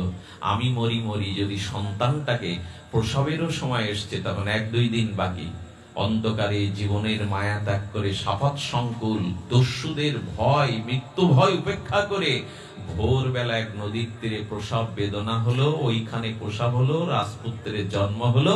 কিন্তু উনি আর চলতে পারছে না, ক্ষুধায় কাতর হয়ে একটু জলের জন্য গড়াতে গড়াতে যেই নদীর জল আর অঞ্জলি করে দিতে যাবেন, কুমির এসে ওকেই খেয়ে ফেলল। আগেই বলছি, গল্প শোনাচ্ছি না, এই ব্যাসপীঠ গল্প বলার জায়গা নয়। শিব পুরাণের পাতায় পাতায় লেখা আছে এসব ইতিহাস। সঙ্গে সঙ্গে এক কাঠকোড়ানি ভিখারিনী মা তার শিশু সন্তান কোলে নিয়ে গিয়ে দেখে এই বড় বড় হাত, কি সুন্দর তার জ্যোতি, রাজপুত্র বলে এইখানে এই পুত্র সদ্যজাত ভূমিষ্ঠ হওয়া, কে রেখে গেল? চারিদিকে তাকিয়ে দেখে কেউ নেই। উনি চিন্তা করলেন, একে দেখতে গেলে জন্তু জানোয়ারের কবলে তো পড়বো, আর একে নিয়ে গেলেও যদি কেউ আমাকে চুরির দায়ে ধরে। কিন্তু উনি চিন্তা করলেন, কারো বিপদ দেখে যদি আপনি এড়িয়ে যান, ওই বিপদ একদিন আপনাকেও আক্রমণ করবে। তার জন্য একদিন নরকবাস হলেও হবে। কারো বিপদ দেখে কখনো এড়িয়ে যাবেন না। যদি কারো বিপদ থেকে এড়িয়ে যান, সেক্ষেত্রে কিন্তু আপনাকে নরকবাস করতেই হবে, এটা ভাগবত সিদ্ধান্ত। কিন্তু আজকের দিনে আবার কারো উপকার করা বিপদে ঝাঁপিয়ে পড়াও দোষের হয়ে গেছে। রাস্তায় একটা মানুষ জল জল বলে চিৎকার করছে, আপনি দয়া পরবশ হয়ে জল দিয়ে মরে গেলে থানায় এসে ধরলো, আপনি ওকে মেরে ফেলেন। কি জটিল অবস্থা বর্তমান সমাজের। কাউকে জল দিয়ে আর আপনি জীবন বাঁচাতে গেলেন, আপনাকে পুলিশ ধরে নিয়ে যায়। কারো উপকার করার উপায়ও নাই। পরিবেশটা এখন এমনি জটিল হয়ে গেছে। কাউকে কিছু করতে গেলেই মানুষ সন্দেহ করে বসে, পেছনে কোনো হেতু আছে। সময়টাও হয়েছে তাই এমন। এই জন্য খুব দুরবস্থা বর্তমানে। কাউকে কিছু করতে যাবেন, আচ্ছা একটা ছোট বাচ্চা গাড়ির মধ্যে কাঁদছে, কারো হাতে 2টো চকলেট একটা দিতে গেলেও মা নিতে দেবে না। দেবে কি? কি একটা জটিল দুরবস্থার মধ্যে। তো তিনি কি করেছেন, এড়িয়ে যেতে পারলেন না। কিছুক্ষণ পর কান্নাকাটি করার পরে উনি ছেলেটাকে ওম নমঃ শিবায় বলে কোলে তুলে নিলেন। যেই কোলে তুলে নিলেন, ভগবান শঙ্কর এসে সামনে উপস্থিত। ওম নমঃ শিবায় এসে বলেছেন। শিব ঠাকুর তখন বলছেন, মা, যে শিব ঠাকুরের একটি ধর্ম দেখেন। আমার মনে হয় যারা বৈষ্ণব আছেন অবশ্যই ভগবান শঙ্করকে আরাধনা করবেন। ভগবান শঙ্করের শিবব্রত পালন না করলে আপনার বৈষ্ণবত্বই টিকবে না, ওই দিন খারিজ হয়ে যাবে। জমি যেমন খারিজ হয়ে যায়, যারা শিবব্রত পালন করে না তাদের বৈষ্ণবত্ব ওই দিনই খারিজ। ভগবান শিবকে বহু মানন করবেন। সমস্ত বিঘ্ন নাশ করে ভগবান শঙ্কর পরম করুণা দান করতে পারেন। ভগবান শঙ্করের মহিমা অপার। তিনি বুড়িমাকে বললেন, বুড়িমা, আমার কাছে কিছু চাওয়ার আগে আমার কথাটা শুনে নাও। এই হলো ভগবান শিবের চরিত্র। বলেন, বুড়িমা বলছে কি?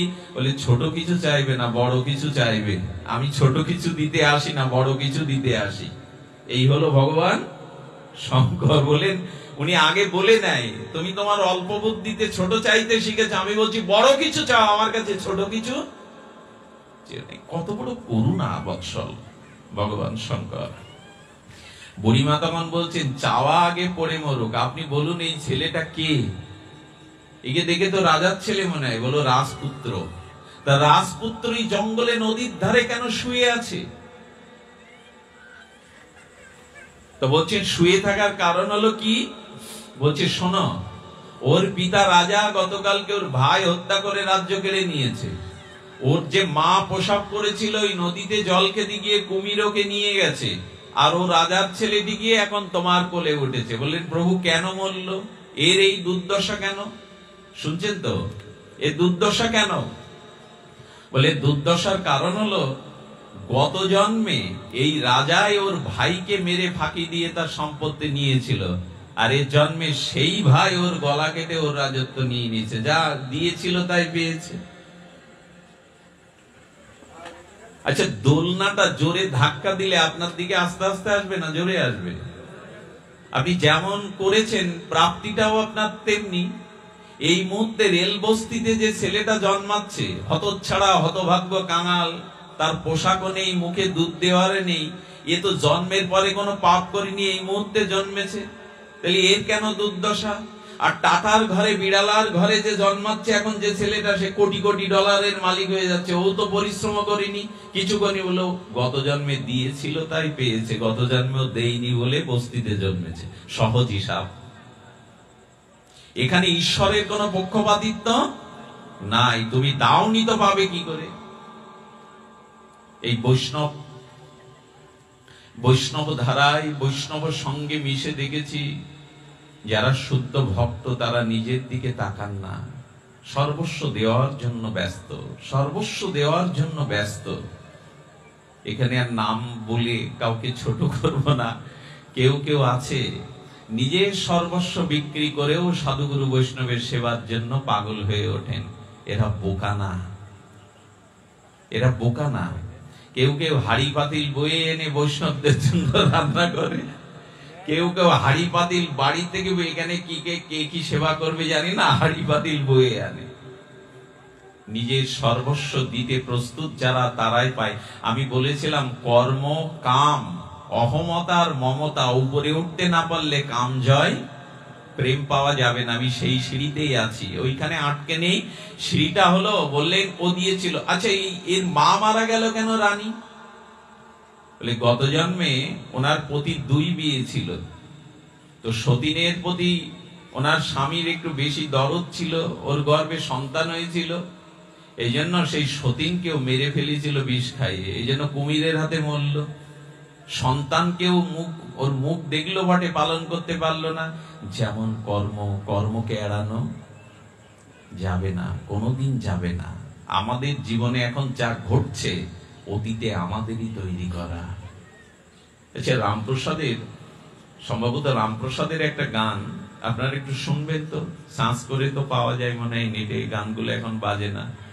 দোষ কারো নয় গো মা, আমি সকাত সলিলে ডুবে মরি শ্যামা। কাউকে দোষ দেওয়া যাবে না। আমার জীবনে যা ঘটছে পূর্বেই আমি ঘটিয়ে রেখে এসেছি। ভগবান কারো প্রতি ন্যায় বিচার অবিচার করে না। আমার কর্মই আমার কাছে এখন এই পরিস্থিতি হয়ে ফিরে আসছে। তো তখন ভগবান শঙ্কর বললেন এই পরিণতি, বলে এই ছেলেটা গত জন্মে ধনী হলেও কাউকে কিছু দেয়নি, এই জন্য বেটা রাজপুত্র হয়ে আজকে জঙ্গলে, আর তোমার কোলে উঠবে মানে ভিখারি।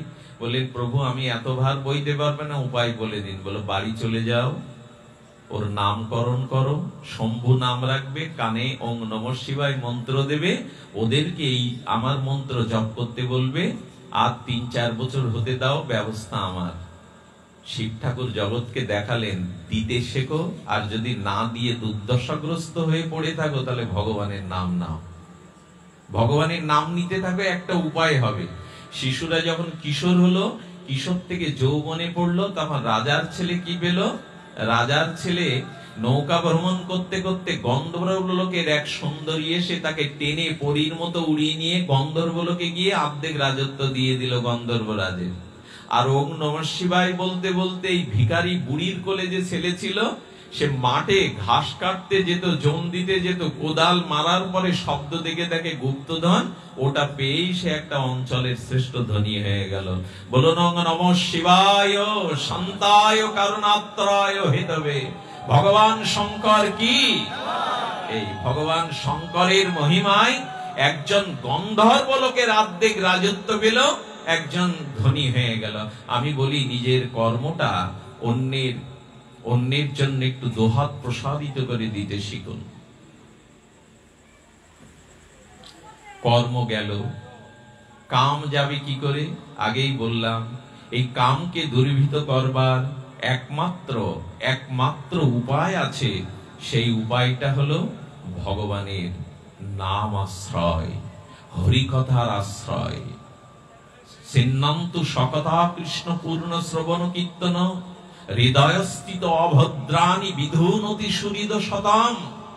একমাত্র হরি কথা, হরি নামের দ্বারাই এই দুষ্পরণীয় কাম থেকে উদ্ধার হওয়া যাবে, এছাড়া আর কোনো উপায় নাই। এই জন্য বলছেন, দেখুন কর্মের কথা বারবার ফিরে আসছে। আচ্ছা, সূর্যকে কেন্দ্র করে সমস্ত নক্ষত্রগুলো সৌরজগতে ঘূর্ণায়মান, ওকে প্রদক্ষিণ করে কেন? সূর্যকে সবাই প্রদক্ষিণ করেন কারণ সৌরজগতের সূর্যের কারণেই এই অনন্ত ব্রহ্মাণ্ড পরিচালিত হচ্ছে। সূর্য না থাকলে ব্রহ্মাণ্ড চলতো? তো যেহেতু সে জগৎকে দেয়, সূর্যের জন্যই জগৎ জেগে ওঠে, সূর্যের জন্যই জগৎ, আর এই জগৎ পরিব্যাপ্ত। যে দিতে পারে তাকে ঘিরেই তো, তুলসীকেই তো সবাই প্রদক্ষিণ করে, মন্দিরকে সবাই প্রদক্ষিণ করে, গুরুদেবকে প্রদক্ষিণ করে কেন? জগতে তুমি ভরিয়ে দাও, যেন দিতে পারো, এই জন্য তোমাকে আমরা প্রদক্ষিণ করি। সূর্যকে সৌরজগতের গ্রহ নক্ষত্র প্রদক্ষিণ করছে। তুমি না জাগলে জগৎ জাগে না, তুমি না থাকলে জগৎ রসাতলে যাবে। সূর্যের কারণেই তো এই জগৎ প্রশোভিত হয়ে চলছে। আর এই জন্য জগতে সূর্যের এত মান। বলুন তো, আজ পর্যন্ত সূর্যের নিন্দা কেউ করেছে বাবা? করেছে কি? সূর্যকে কেন এত মান্য দেয়? সূর্যকে আমাদের উপাসনার মধ্যে সৌর উপাসনা, অর্থাৎ সৌর, একে স্বয়ং ভগবান রূপ সম্মান দেওয়া হয়েছে সূর্যকে, কারণ সূর্যই জগতের কারণ। গোবিন্দ বলছেন, এই সূর্যই হলো আমার নেত্র, গোবিন্দের চোখ হলো সূর্য। কেন গোবিন্দের চোখ হলো? কেন জগৎ জাগলো? কেন জগতের মানুষ? কেন জবা কুসুম সংকর্ষং কাশ্যপেয়ং মহদ্দূতিং ধন্তারিং সর্বপাবগ্ন প্রদস্মি দিবা। কেন প্রণাম করবে? প্রতিটা মানুষের সূর্য প্রণাম করা উচিত ভোরবেলা। কেন প্রণামের কারণ? জগৎকে সে দেয় বিনিময় কিছু। এর থেকে প্রমাণ আমার ঝুলিতে আর নাই। যে জগৎকে দেয় সেই প্রণম্য হয়, তাকে ঘিরে মানুষ প্রদক্ষিণ করে। দিয়ে দাও। আচ্ছা, এই কামের জ্বালা যাবে কি করে বললাম? ওই যে এইখানে একমাত্র নামে। আচ্ছা, দুপুর বেলার প্রখর সূর্যের তেজ সবার সহ্য হয়? শিশু বৃদ্ধ সহ্য হয়? আচ্ছা, রাতের ওই সূর্যের কিরণটা যখন চন্দ্রপৃষ্ঠে পড়ে, রাতে যখন সূর্যের ওই তেজ কিরণ চন্দ্রে চন্দ্রিমা হয়ে ঝরে, তখন সবাই সহ্য করতে পারে কিনা? তো গোবিন্দ বলছেন, আমার চরণে যে আশ্রয় নিয়েছে নামের দ্বারা, হরিকথার দ্বারা, আমার চরণের নখ থেকেই তো সূর্যের আলো, নখ থেকেই তো চন্দ্রের আলো।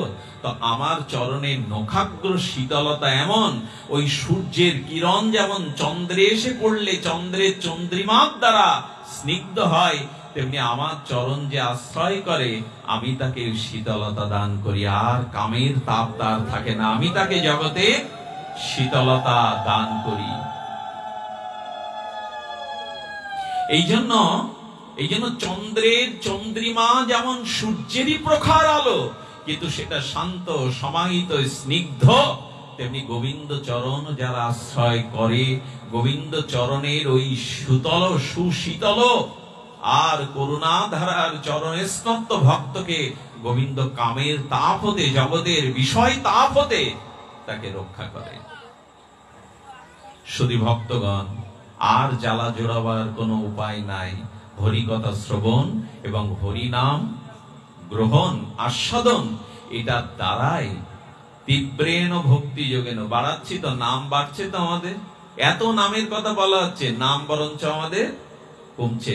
মহাপ্রভু বলছেন বাড়াও। প্রভুকে পুরীধামে গিয়ে বলছেন লীলাচলে, প্রভু আমি দিন দুঃখী আর কাঙাল, আমার বাড়িতে যদি এক মুষ্ট ভিক্ষা পেতেন। মহাপ্রভু বলছেন আমি পেতে পারি যদি তুমি লক্ষপতি হও। জানা আপনাদের মহাপ্রভু নাম বাড়াতে চাইছে কিনা? তুমি যদি 1 লক্ষ নাম করো তাহলে তোমার হাতে আমি সেবা নেব। মহাপ্রভু আসলে বাড়াতে বলছেন। আমাদের তো নাম করবার সময় নাই, এই জন্য নাম সংখ্যাটা বাড়াতে হবে। বারবার বারবার মহাপ্রভু তীব্রেণ ভক্তি যোগেন বাড়িয়ে দাও, নামের সংখ্যা বাড়িয়ে দাও। আমাদের তো কমই। গুরুদেব যে সেই জপের মালা দিয়ে গেলেন, বাবা হরি নাম আশ্রয় করো, আর নামই তোমার একমাত্র কল্যাণের জন্য একমাত্র উপায়, নান্য পন্থা। কিন্তু না, আমাদের তো তা হবে না, আমাদের তো তা হতে পারে না, কারণ তীব্র ভক্তি যোগেন আমাদের নাই। আচ্ছা বাবা, আগে বারবার বলছি, প্রেম হলে আর কাম আপনাদের জ্বালাবে না। আচ্ছা লক্ষ্য করুন তো, কোন গরুর সামনে, জন্তু জানোয়ারের সামনে কোন যুবতী সুন্দরী চলে গেলে ওর কিছু যায় আসে? যায় কি শুভঙ্কর? গরুর সামনে যদি বিশ্ব সুন্দরী আসে, যায় আসে গরুর? আচ্ছা ছোট বাচ্চাটা যে খেলছে, ওর সামনে যদি বিশ্ব সুন্দরী এসে দাঁড়ায়, ছোট বাচ্চাটা যায় আসে? ওই বাচ্চাটা বড় হলে যায় আসে কেন? রূপের মোহে মাতাল হয় কেন?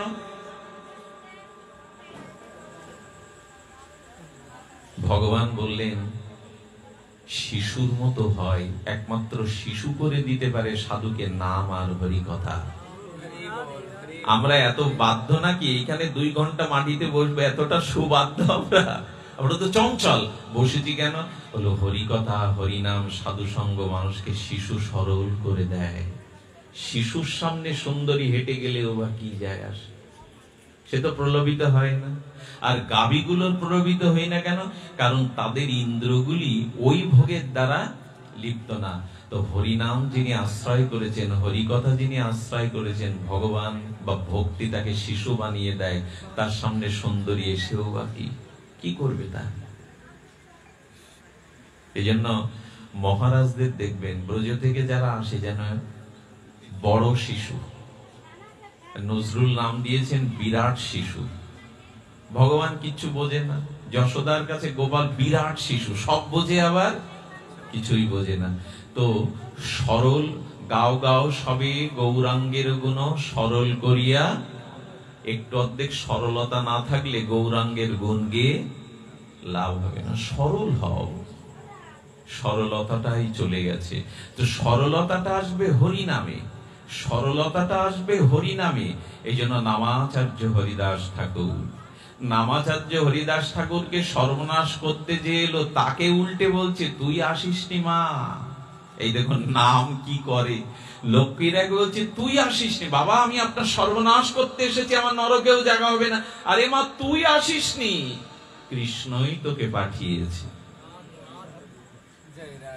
অসাধু কে জানেন? অসাধু যে অপরের দোষ দেখে, যে নিজের দোষ না দেখে সবসময় অপরের দোষ দেখে, এই হলো অসাধু। আর সাধককে যে অপরের কোনো দোষ না দেখে সব দোষ দেখে নিজের। আর সিদ্ধকে যে সবাইকে ভগবান রূপে দেখে, ভগবান রূপে দেখে, ইনি হলেন সিদ্ধ। বোঝা গেল কথাটি? আবার বলি, যে নিজের দোষ দেখে না অপরের দোষ দেখে, এরা হলো অসাধু। আর যিনি অপরের দোষ কিছুই দেখেন না, সব নিজের দোষই দেখেন, ইনি হলেন সাধক। আর যিনি সিদ্ধি পেয়ে যান, তিনি সবাইকে ভগবৎ স্বরূপে দেখেন, সবার মধ্যে কৃষ্ণ দেখেন। হরিদাস ঠাকুর কি দেখবে? হরিদাস ঠাকুর বলছে মা তুই আসিসনি, কৃষ্ণই তোকে পাঠিয়েছে।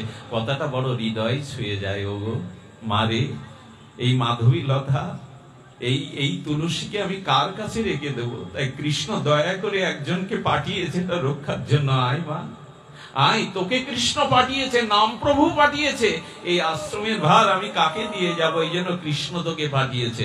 ঠাকুর হরিদাস জগতের সব সংবাদ রাখেন, ওর খবর রাখবে না কেন?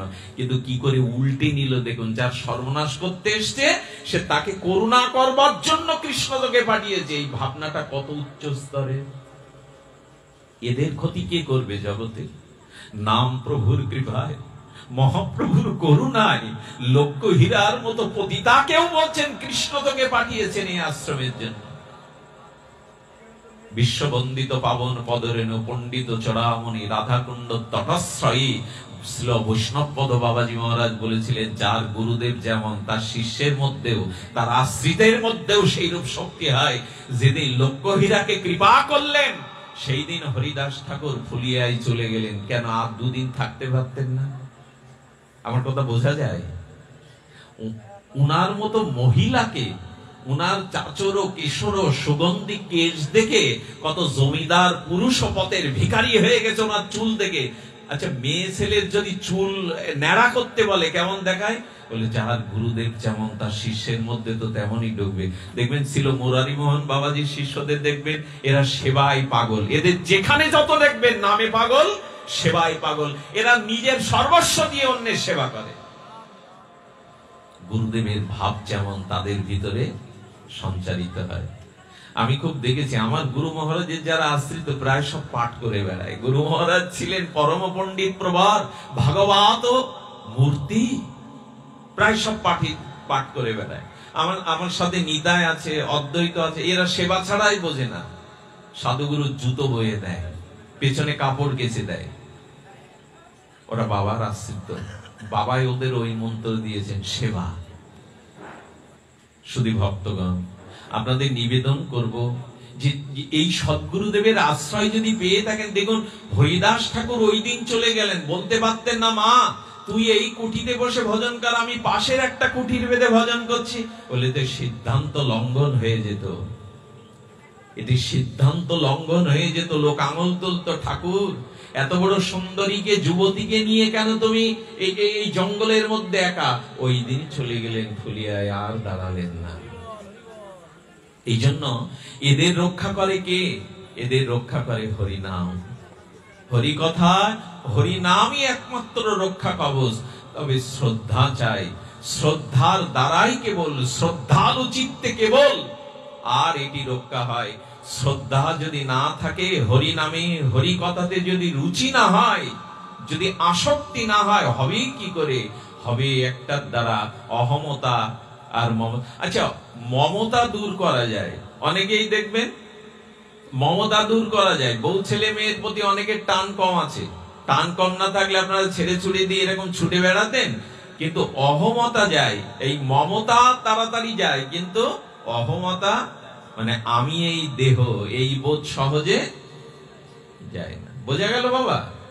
বউ ছেলে মেয়ে টাকা পয়সার মমতা অনেকেই ছাড়তে পারে, কিন্তু এই শরীর আমার, এই যে অহমতা, আমি এই শরীর, এই অহমতা সহজে দূর হয় না। এটি খুব কঠিন একটা বিষয়। অহমতা দূর করা এটি সহজে হয়ে ওঠে না। অহমতা দূর না হলেও হবে না। দূর হবেই কি করে? আধা লিটার জল আর আধা লিটার দুধ একসাথে মেশালেন, বাটিতে আপনার সামনে দিলেন, আমরা দুধ থেকে বুঝতে পারবো ওটা জল মিশে আছে ওর মধ্যে? বোঝা যাবে বাবা? তেল জল দিলে বোঝা যাবে, আলাদা পাট। কিন্তু আধা লিটার দুধে আধা লিটার জল মিশালে আপনার আমার সামনে বাটি আনলে বুঝতে পারবো? কথা বলুন, পারবো না। তেমনি আত্মার দেহ, আমাদের ভিতরে আত্মা একটা পার্ট, দেহ আর একটা পার্ট, কিন্তু দুধ আর জলের মতো এমন মিশে আছে, ওটা আর বুঝবার উপায় নেই। আচ্ছা, আপনার কাছে ওই দুধ আর জল হাফ লিটার মেশানো হলো, আর আপনাকে এবার বলা হলো বাবা তুমি বুদ্ধিমান জীব, তুমি সৃষ্টির শ্রেষ্ঠ জীব, বিদ্বান, তুমি এর থেকে জলটা দুধটা আলাদা করো। হাত তুলুন তো, কে পারবেন? পারা যাবে মা? যাবে না। পারবে একজন, রাজহংস। গোবিন্দ একটা দৃষ্টান্তের জন্য ওকে এই ক্ষমতা দিয়েছেন, জগৎকে দেখাচ্ছেন একজন পারবে। রাজহংস এনে দাও, ওর ঠোঁটের কারিশমায়, অলৌকিক ক্ষমতায় ও দুধটাকে জলটাকে আলাদা করে জগতে। গোবিন্দ বললেন আমার চরণে শরণ নিলে, হরি নাম আশ্রয় করলে, হরি কথা আশ্রয় করলে, দদামি বুদ্ধি যোগম, জল দুধ আলাদা করার, দেহ আর আত্মা আলাদা করার বুদ্ধিটা আমি তাকে দিয়ে দিই, আমি তাকে দিয়ে দিই। এই জন্য যতদিন নামাশ্রয় না হবে, সাধুমুখে হরি কথা আশ্রয় না হবে, ভাগবতের রুচি না হবে, ততদিন দুধ আর জল, দেহ আর আত্মা আলাদা হওয়ার কোনো শক্তি। আপনি এত কথা শুনি, তারপরে কি দেহের প্রতি ভোগ বাসনা গেল? আত্মা আর দেহ, সারা দিন দেহকে খাদ্য দেই, আত্মার খাদ্য হরি নাম হরি কথা, মাসেও একবার দেই না। 5 বার মুখে ধৌত করে কত কি মাখাই মুখে। ড্রেসিং টেবিলে যান এখন বড় লোকদের ঘরে, বা যারা হল, ড্রেসিং টেবিলে নখ থেকে চুল পর্যন্ত সাজানোর প্রসাধনী মাখানো। আরে আত্মাটাকে সাজানোর প্রসাধনী রেখেছো ঘরে?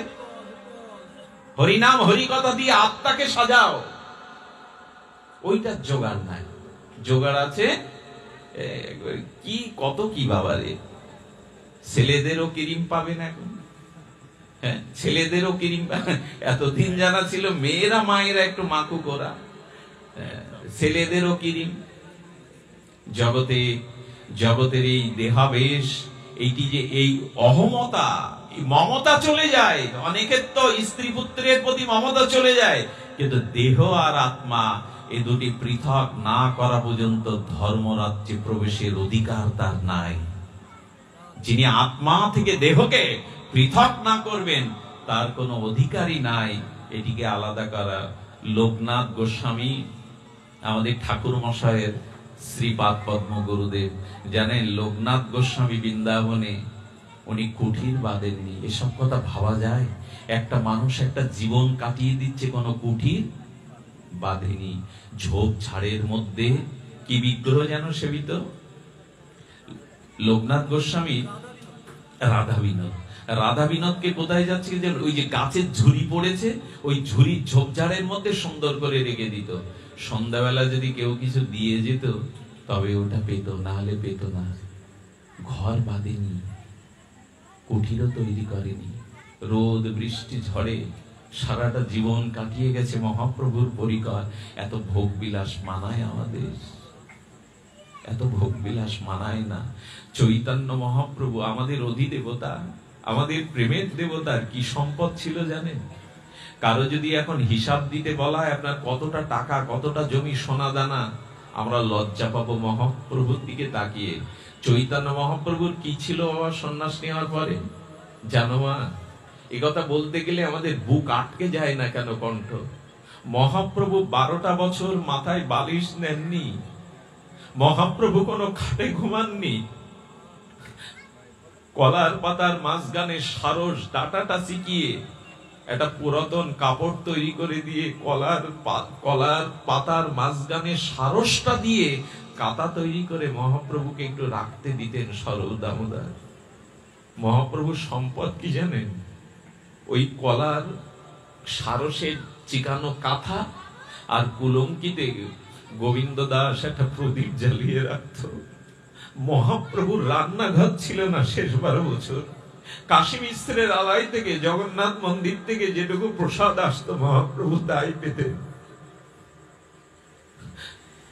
12টা বছর মাথায় বালিশ দেননি, পালঙ্কে শয়ন করেননি, একটা ময়লা কাপড় পরে প্রভু কাটিয়েছেন। রান্নাঘরও ছিল না তার।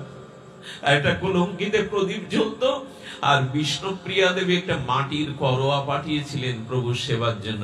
এই হলো আমাদের মহাপ্রভুর সম্পদ। চৈতন্য ভগবানের এত ভোগ বিলাস মানায়? আমি একবার মিশ্র গোস্বামী খুব সুন্দর পোশাক পরছেন। আমাদের এই ঢাকা দক্ষিণে মহাপ্রভুর 14 বংশ অবতংশ। আমি ওনার এক শিষ্য সন্ত ঘোষের কাছে শুনছি, আচ্ছা উনি এত সুন্দর করে সাজেন কেন? মহাপ্রভুর ওনারা বংশধর।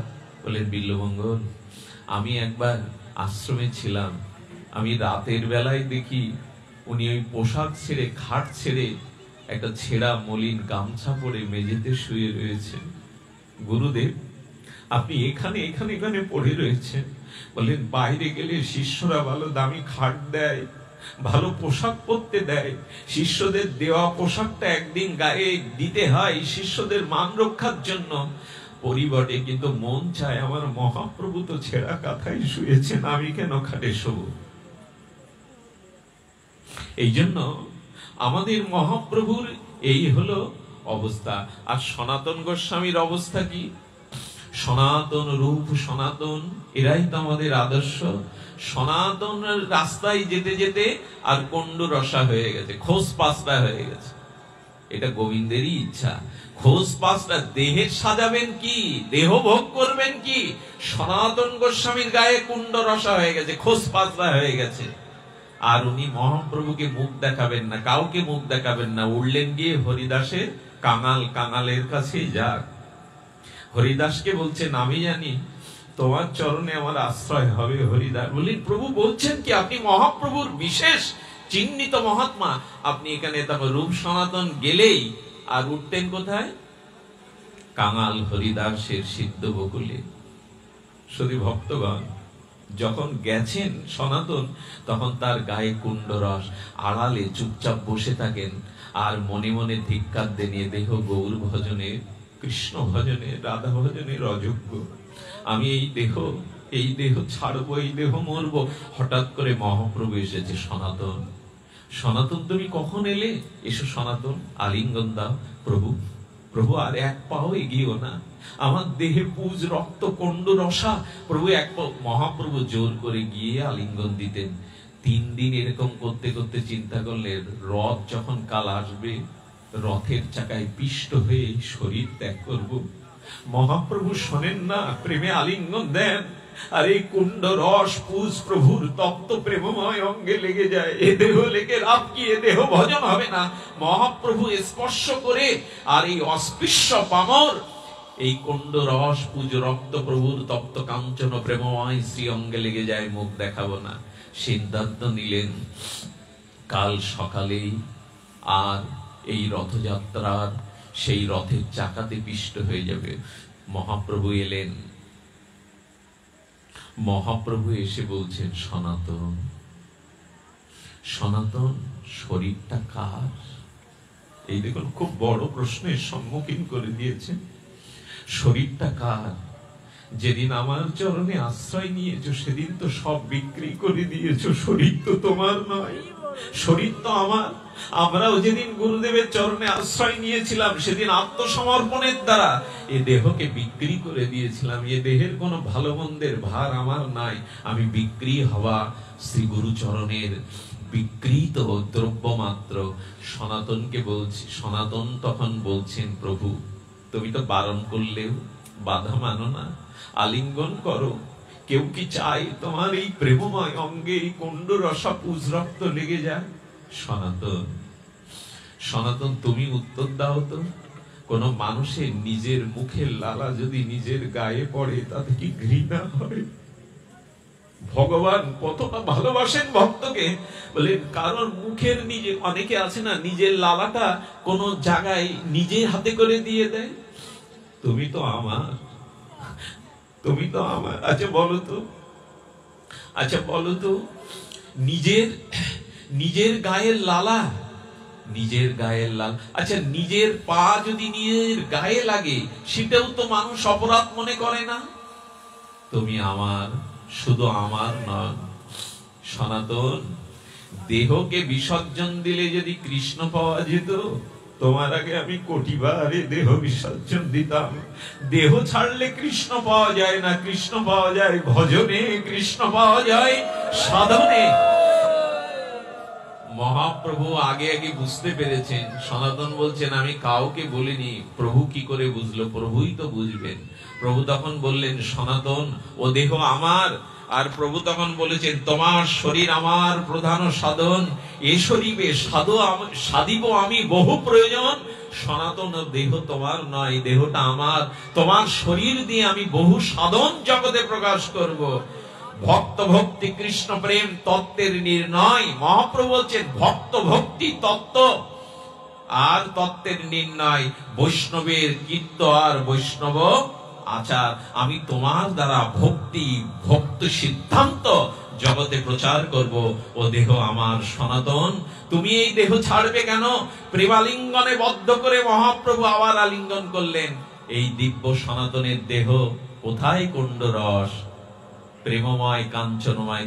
আচ্ছা আপনাদের প্রশ্ন আসতে পারে না, সনাতনের মতো নিত্য পার্শ্বদের দেহে কুণ্ড রস খোঁজ পাসরা হলো কি করে? মহাপ্রভু তার উত্তর দিচ্ছেন, তোমরা যেন ভেবো না সনাতনের দেহে এগুলো হয়েছে। সনাতন, তোমার মতো নিত্য সিদ্ধ কৃষ্ণ প্রেমময় আর এই চৈতন্য তনুতে এই খোঁজ পাসরা রোগ আসতে পারে না। আসলে কৃষ্ণ আমার প্রাণনাথ তোমার মধ্যে এইটা সৃজন করে আমাকে পরীক্ষার জন্য পাঠিয়েছেন। আমি বৈষ্ণবের বাইরের রূপ দেখে তাকে অবহেলা করি কিনা, দূরে ঠেলে দিই কিনা? সনাতন, কৃষ্ণ আমার বৈষ্ণবত্ব পরীক্ষার জন্য, তোমার শরীরে রোগ হওয়ার নয়। এইটি দিয়েছেন, পাঠিয়েছেন। আমি তোমাকে দেখে ঘৃণা করি কিনা, বৈষ্ণবকে দূরে ঠেলে দেই কিনা? এই জন্য স্ত্রী পুত্রের প্রতি আমাদের মমতা আছে, আছে থাক বাবা। সাধুগুরু বৈষ্ণবের প্রতি মমতা বাড়ান, শ্রী গুরুদেবের প্রতি মমতা বাড়ান, তাহলে তিনি আশ্রয় নিয়ে নেবেন। তিনি আশ্রয় নিয়ে নিলে আমাদের পরম কল্যাণ, পরম মঙ্গল। সবশেষে এইটুকু নিবেদন করি, হরিনামা হরি কথাকে নিঃশ্বাসের মতো করে দিন। 21,600 বার 21,600 বার, সম্ভবত আমাদের দিন রাতে নিঃশ্বাস পড়ে। বললেন 1 লক্ষ নাম যদি আপাতত নাও করতে পারেন, 21,600 বার নাম যেন চলতে ফিরতে।